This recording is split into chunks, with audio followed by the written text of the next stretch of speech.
I am writing this under an appreciable mental strain, since by tonight I shall be no more. Penniless and at the end of my supply of the drug which alone makes life endurable, I can bear the torture no longer, and I shall cast myself from the garret window into the squalid street below. Do not think from my slavery to morphine that I am a weakling or a degenerate. When you have read these hastily scrawled pages, you may guess, though never fully realize, why it is that I must have forgetfulness or death. It was in one of the most open and least frequented parts of the broad Pacific that the packet of which I was supercargo fell victim to the German sea raider. The Great War was then at its very beginning, and the ocean forces of the Hun had not completely sunk to their later degradation, so that our vessel was made a legitimate prize, whilst we of her crew were treated with all the fairness and consideration due us as naval prisoners. So liberal indeed was the discipline of our captors, that 5 days after we were taken, I managed to escape alone in a small boat with water and provisions for a good length of time. When I finally found myself adrift and free, I had but little idea of my surroundings. Never a competent navigator, I could only guess vaguely by the sun and stars that I was somewhat south of the equator. Of the longitude I knew nothing, and no island or coastline was in sight. The weather kept fair, and for uncounted days I drifted aimlessly beneath the scorching sun, waiting either for some passing ship or to be cast on the shores of some habitable land. But neither ship nor land appeared, and I began to despair in my solitude upon the heaving vastness of unbroken blue. The change happened whilst I slept. Its details I shall never know, for my slumber, though troubled and dream-infested, was continuous. When at last I awakened, it was to discover myself half sucked into a slimy expanse of hellish black mire, which extended about me in monotonous undulations as far as I could see, and in which my boat lay grounded some distance away. Though one might well imagine that my first sensation would be of wonder at so prodigious and unexpected a transformation of scenery, I was in reality more horrified than astonished. For there was in the air and in the rotting soil a sinister quality which chilled me to the very core.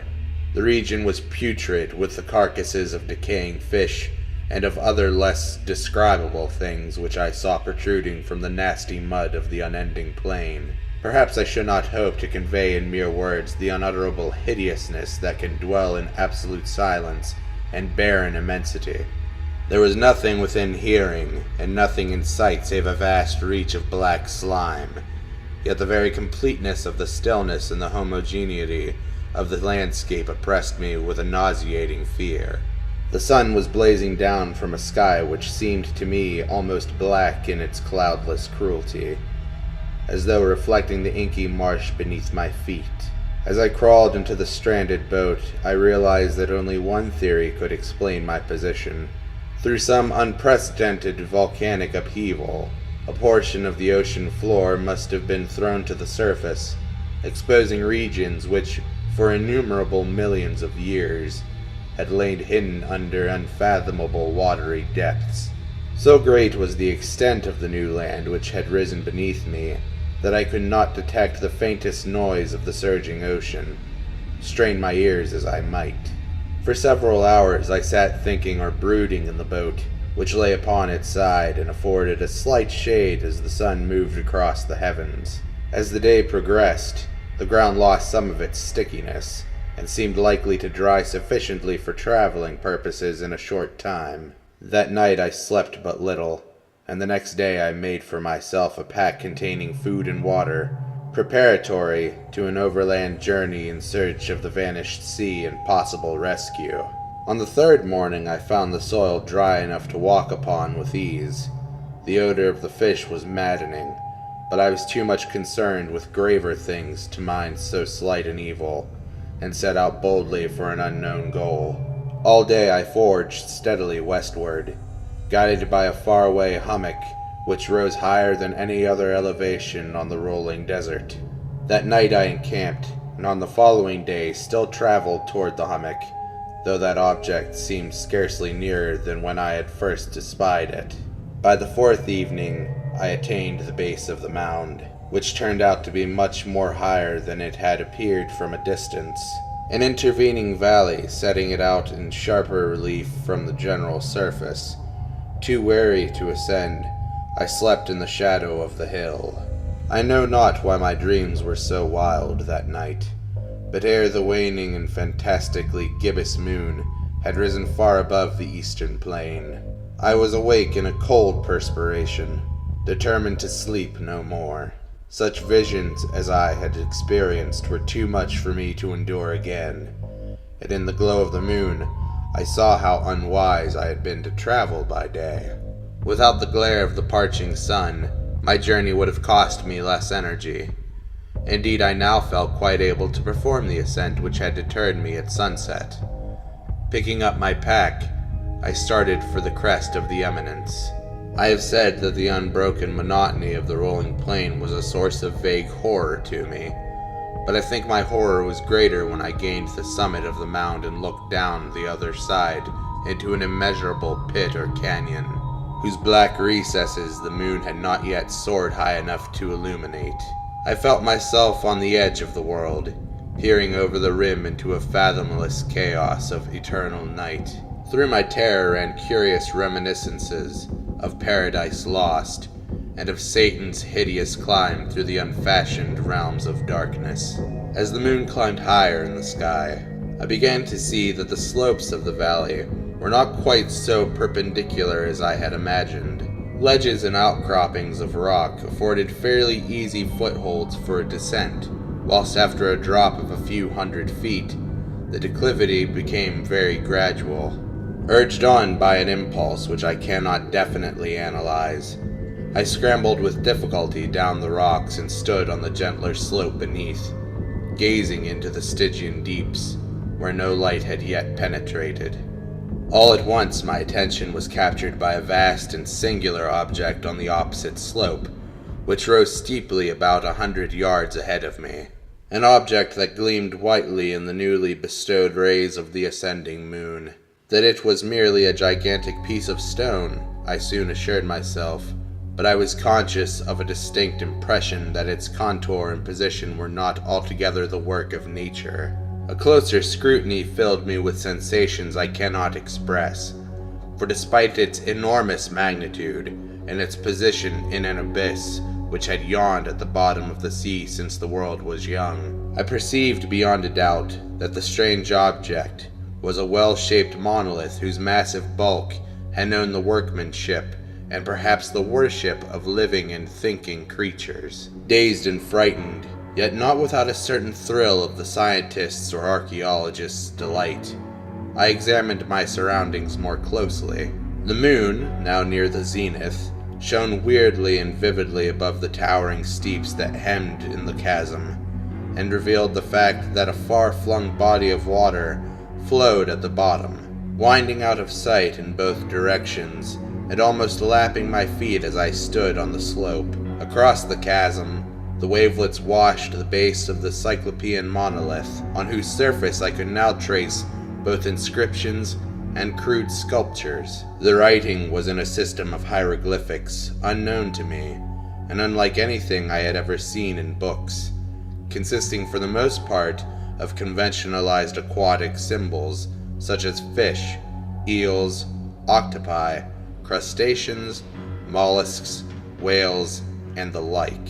Several characters represented marine things which are unknown to the modern world, but whose decomposing forms I had observed on the ocean-risen plain. It was the pictorial carving, however, that did most to hold me spellbound. Plainly visible across the intervening water on account of their enormous size were an array of bas-reliefs whose subjects would have excited the envy of a Doré. I think that these things were supposed to depict men, at least a certain sort of men, though the creatures were shown disporting like fish in the waters of some marine grotto, or paying homage at some monolithic shrine which appeared to be under the waves as well.